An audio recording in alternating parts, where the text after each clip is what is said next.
IBS World.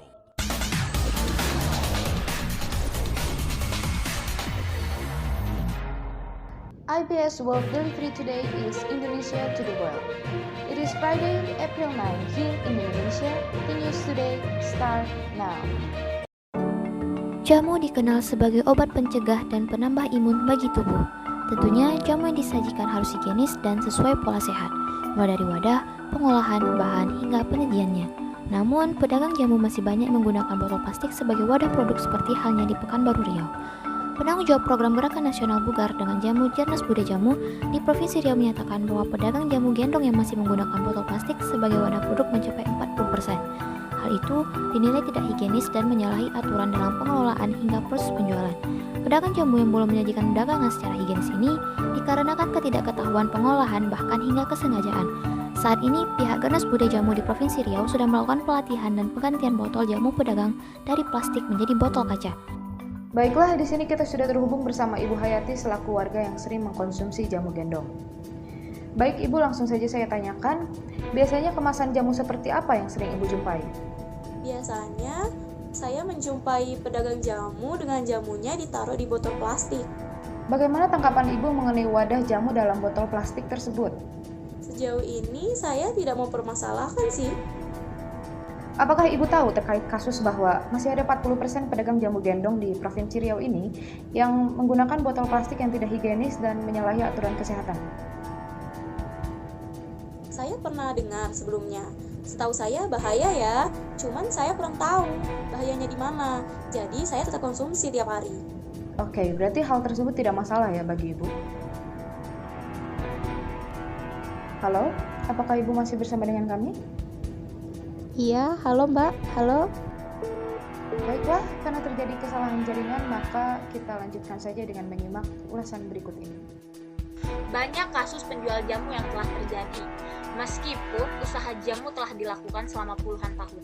Manajemen usaha yang diterapkan mitra masih tradisional, di mana tidak ada pemisahan antara pengelolaan keuangan usaha dengan keuangan pribadi. Hal ini mengakibatkan investasi untuk memodernisasi alat-alat produksi sulit untuk dilakukan. Dalam menjalankan usaha, dari penyiapan bahan baku, produksi, dan pemasaran jamu dilakukan sendiri, sehingga pada usaha jamu tidak terjadi pengembangan sumber daya manusia, baik dari sisi kuantitas maupun kualitasnya. Hal ini berdampak pada sulitnya menambah kapasitas produksi, sehingga tingginya permintaan pasar tidak dapat dipenuhi. Solusi yang dapat dilakukan adalah diperlukan penyuluhan tentang pengelolaan jamu gendong dalam kemasan plastik. Kedua, diperlukan penyuluhan tentang pengembangan produk jamu gendong menjadi jamu instan untuk mengantisipasi usia produk jamu cair yang terbatas. Kemudian yang ketiga, adanya keterbatasan pendidikan dan ekonomi. Perlu ditanggulangi melalui pelatihan produksi jamu gendong cair dalam kemasan botol plastik dan pelatihan produksi jamu instan melalui metode participatory learning dengan prinsip learning by doing. Kemudian yang keempat, diperlukan pelatihan pengelolaan manajemen keuangan yang baik dalam upaya pengembangan usaha jamu gendong. Kemudian yang kelima, diperlukan manajemen pemasaran produk jamu yang baik. Dan yang terakhir, yang keenam, diperlukan pengadaan dan pelatihan penggunaan alat penghancuran empon dan penepung mekanik agar kapasitas produksi jamu bisa ditingkatkan. Berdasarkan survei global WHO tahun 1994, tantangan yang dihadapi dalam pemanfaatan obat tradisional yaitu kurangnya data penelitian, kurangnya mekanisme kontrol yang tepat, kurangnya pendidikan dan pelatihan, serta kurangnya keahlian.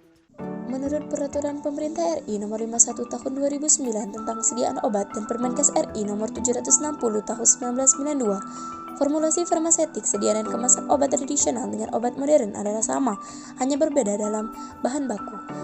Menurut keputusan Kepala Badan Pengawas Obat dan Makanan Republik Indonesia Nomor HK 00054745, wadah adalah kemasan yang bersentuhan langsung dengan isi.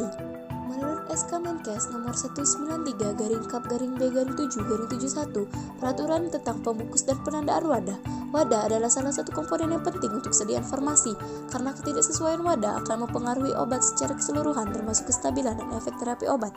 Menurut USP, wadah adalah alat untuk menampung suatu obat atau mungkin dalam hubungan langsung dengan obat tersebut. Plastik yang digunakan sebagai wadah untuk berbagai produk, baik sediaan farmasi maupun produk lainnya, harus memiliki kriteria berikut.